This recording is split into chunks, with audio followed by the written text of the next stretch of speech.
same drill as usual, one question at a time, and if there's time for follow-ups, we'll get there. Let's start it out with Dave Biddle. Dave, go ahead.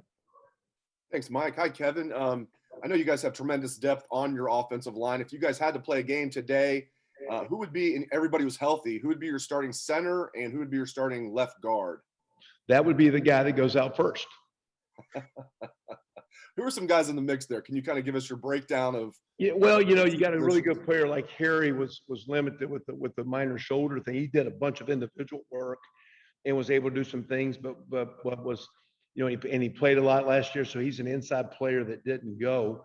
You got Matt Jones, has played very well for us down the stretch last year. Harry played a lot in there, and then you've got the young guy Luke Whippler coming on. So there's some competition and depth at the center position. In the offensive guard world, you got Paris Johnson's playing guard, but could easily be a tackle for us as well. Trying to get him to potentially be one of the best 5 players. Harry and Matt both played guard, so you could be the second center, but you could be the starting guard. So there's a little bit of those inside guys. The center and guard's about the same for the most part. The center's got to handle the ball, a little bit more stress there. Josh Fryer, a young player, did very, very well for us at guard in the spring. So there's going to be, we lose Wyatt, we lose Josh, 2 quality players, but we got some talented young guys. So the bulk of the spring was a combination of Matt Jones and Luke at center. And it was Josh Fryer and Enoch playing some guard, Josh Fryer, Ryan Jacoby playing some guard with Paris. And then at the tackle spots, you got Thayer, you got Nick, you got DeJuan Jones doing well.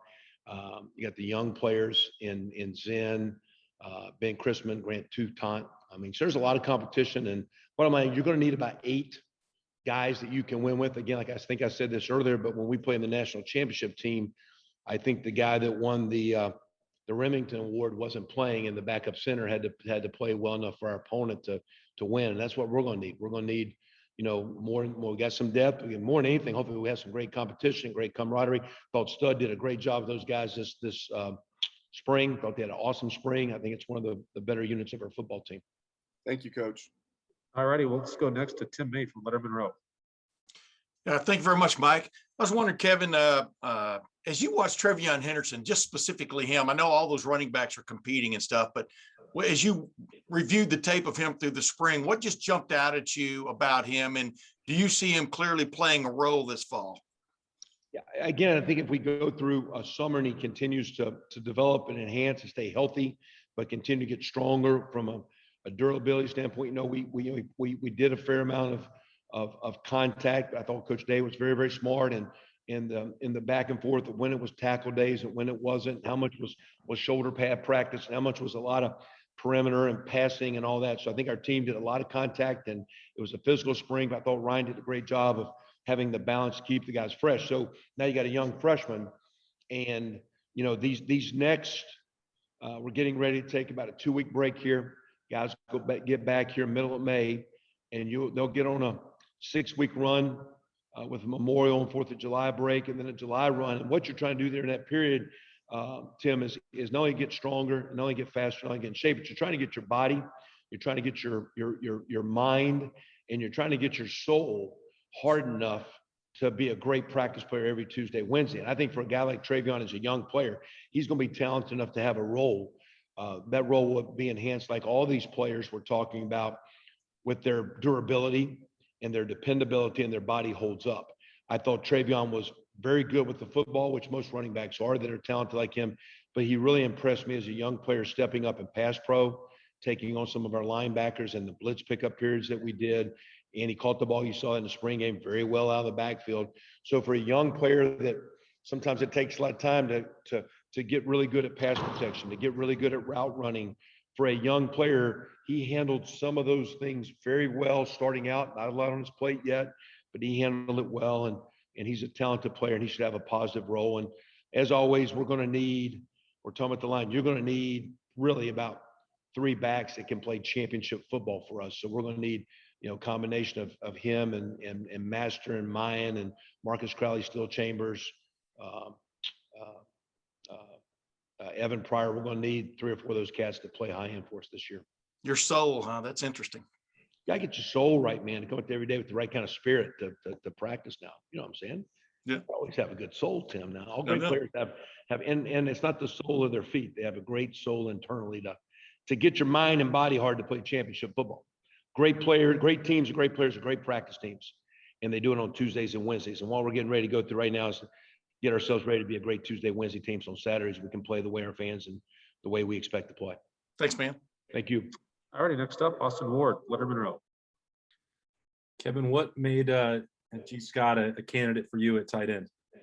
Well, it came from he. I think he and his dad had thought about it, and with his size, I would kind of joke around a year ago when he showed up, like, hey, you keep, put an extra patty on that cheeseburger there and make it a double, and we can make you a tight end real quick here. He's going to run routes well. He was limited with the hamstring injury. It wasn't major, but did limit some practice. I'd love to have had him on the field a little bit more. So he's going to need a great summer, but his skill set in the passing game will be well. And it's our ability to help him understand and physically gain some weight and strength. It's going to be a developmental process. He'll be at some point as we start August, and we'll see how we can enhance and use his skill to complement the position and complement the offense. And then it'll evolve through the fall, next off season, and next year because again, we're basically asking these guys to play a little bit of left tackle and a little bit of wide receiver. He will be very comfortable in the receiving game and the matchups there, but we don't want him to go on the field and always be a guy that now we're throwing the ball because he's in the game. He needs to be very competent in the blocking game, and we'll be very smart in trying to develop him, but also put him in matchups where he can gain confidence in the schemes and the plays that are called and the formations that he's in, play to his strengths.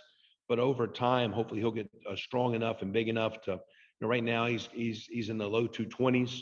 So we'll need to get him hopefully by 230, 30-ish, 32, 35 by the fall. And maybe a year from now, 40 couple, where he's a 240, 45 pound guy and be a much more complete player. Thanks, Excited to have him though. Hey, we'll go next to Bill Rabinowitz, Columbus Dispatch. Hi, Kevin. What did you see out of the quarterbacks this spring that was encouraging, and what did you see that needs to improve before any of them are ready for the fall?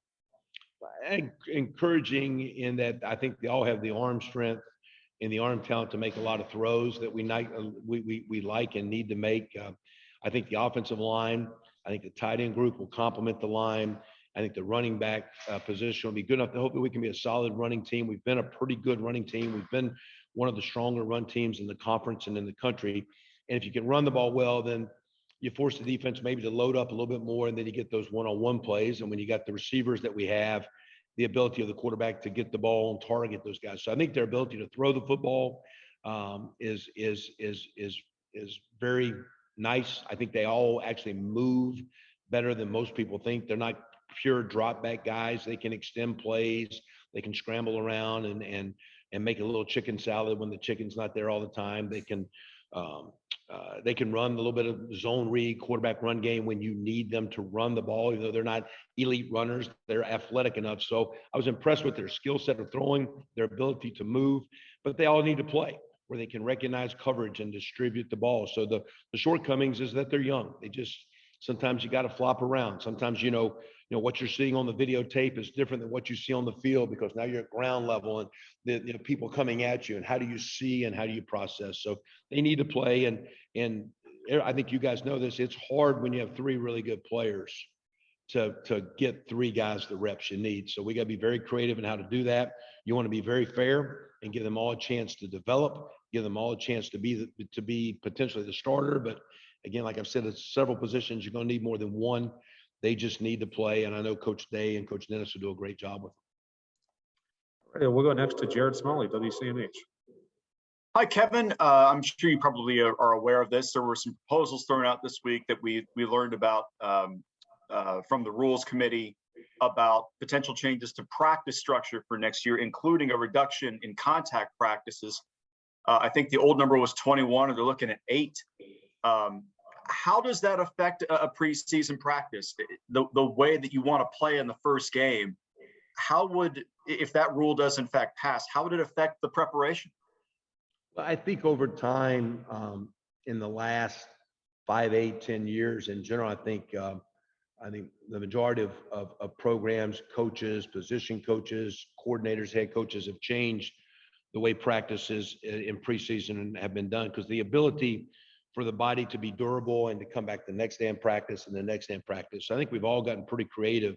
I do think because we are playing a contact sport, there's got to be enough contact that, you know, a player learns how to hit, learns how to safely hit, but learns how to take a hit, and how to protect himself, how to run with the football and minimize risk, how to make a tackle. So there's going to be some give and take, and if there's reduction in the amount of contact, it's going to force coaches, I think, to be very, very creative in non-contact days to still teach guys how to block and tackle.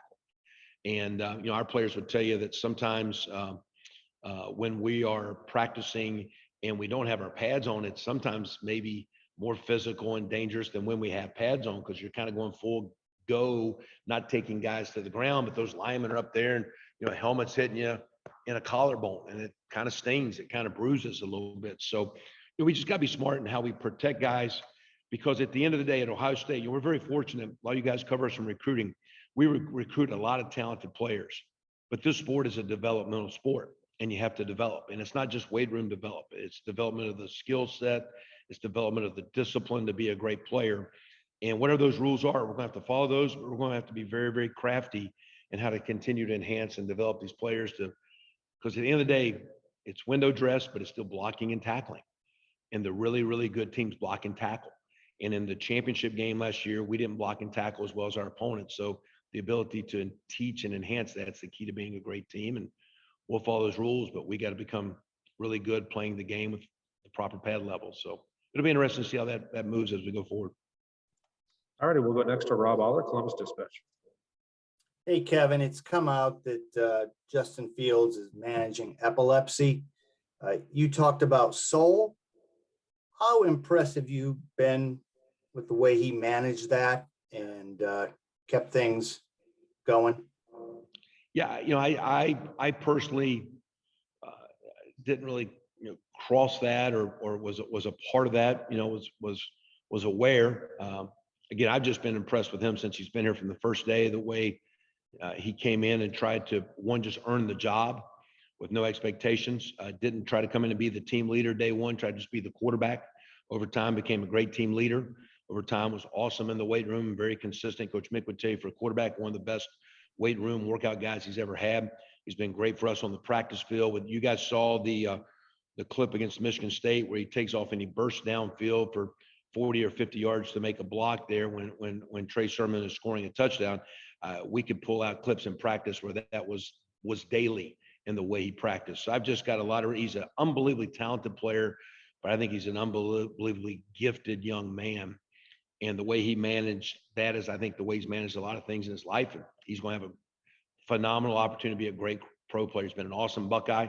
I love him to death and I wish him nothing but the best. And I just got a lot of respect for not only the way he managed your question there with epilepsy, but just the way he came in, has managed everything since he's been here. He's been a great teammate, been a great team leader. He's a tremendous player. He's a man I have a lot of respect for. Okay, next up, we'll go to Bill Landis with the Athletic. Hey, Kevin, you guys showed a fair amount of the counterplay in the spring game, and I don't know if that's just a spring game thing, trying to keep it basic, or is that something that you're looking to maybe expand in the offense, and what do you like about that as a complement to the stretch play? Well, I know the one site draws up our plays a lot, and I just felt in looking at it, they hadn't done the counter in a while, so I thought this summer would be a great project so they could tweak their physios and their deals, and just really thought it would be a phenomenal deal for the summer guys, because they couldn't copy and paste, Bill, just the previous stuff. They actually had to draw some new things, had to really do a little bit more research. And as the weather breaks and golf season approaches and the pool time and the lake and the fishing time comes, I figured those guys need a little bit of work. So we thought it was a great opportunity to do that. So I don't know, we've always ran the counter, Bill. The problem is, how many plays can you emphasize? And in the run game, it's hard to get really good with all the formation variations. It's hard to get good at more than about 3 or 4. And sometimes that play's always been like play number 4 or 5 or 6 on the menu when it came to practice. So we just, in spring thought we'd just try to practice a little bit more. Thought with, Mitch Rossi as a hybrid fullback and Cade Stover, because sometimes we're doing the counter play, not with just the guard and tackle, but with the guard and and the second puller is like the tight end. I thought it fit those two guys a little bit. And so we didn't do it a lot. We did it the last couple of weeks. And because we did at the end, we ran the spring game a couple of times. All righty, we'll go next to Joey Kaufman, Columbus Dispatch. Kevin, this quarterback competition, I guess like a couple of years ago and in the past, we'll go into summer and camp and all. What's the value, kind of a value? What do you guys is the biggest value from watching guys from spring to summer to fall and kind of making that decision much later? One, their performance, and two, I think they're not only how they perform, but do the guys around them rally and perform, and they make the players around them better. They're able to distribute to the ball, to the playmakers we got. So, I think, again, in spring, I think you saw they all did well. You guys saw some of the practice, saw some of the spring games. We mixed it around pretty evenly. I think we can look at the statistical numbers from the spring game if you just want to look at numbers. And I guess Jack didn't maybe have statistically as good a day as the other, but still had more passes. So we tried to, didn't change the out. We play a little bit to their strengths, but they're all about the same. So it's not like, hey, call this play because CJ's in, call this play for Kyle. We just kind of call the plays. So maybe that hurts those guys, but we didn't really get into specific, emphasize certain things for certain guys. Let's just run the offense that's in for now and see how they can manage it. So I think you go through summer and see how that enhances. We get limited in summer with being on the field with them when they're throwing the football. We don't do a lot of throwing because we like to do a lot of development with Coach Mick. And if they're doing a lot of lifting and running for Coach Mick, and then we're doing a lot of running when they're doing 7-on-7 on their own and they're at risk for injuries. So yeah, we got to be smart. So they need time, they need practice. I guess we'll just see how the summer evolves, and does anyone really take off in summer? We'll be limited with what we see in summer. So I guess you don't know the preseason. Typically that gets a couple weeks of preseason before it settles out. So we'll see. They're all in the mix and they're all going well, and they all got a lot of work to do. And it's obvious that they're talented, but they need to work, they need to play, and we just got to keep battling through that. All righty, Coach Wilson, thank you very much for your time. Really appreciate it today. Hey guys, have a great summer. Appreciate y'all. See ya. Go Bucks.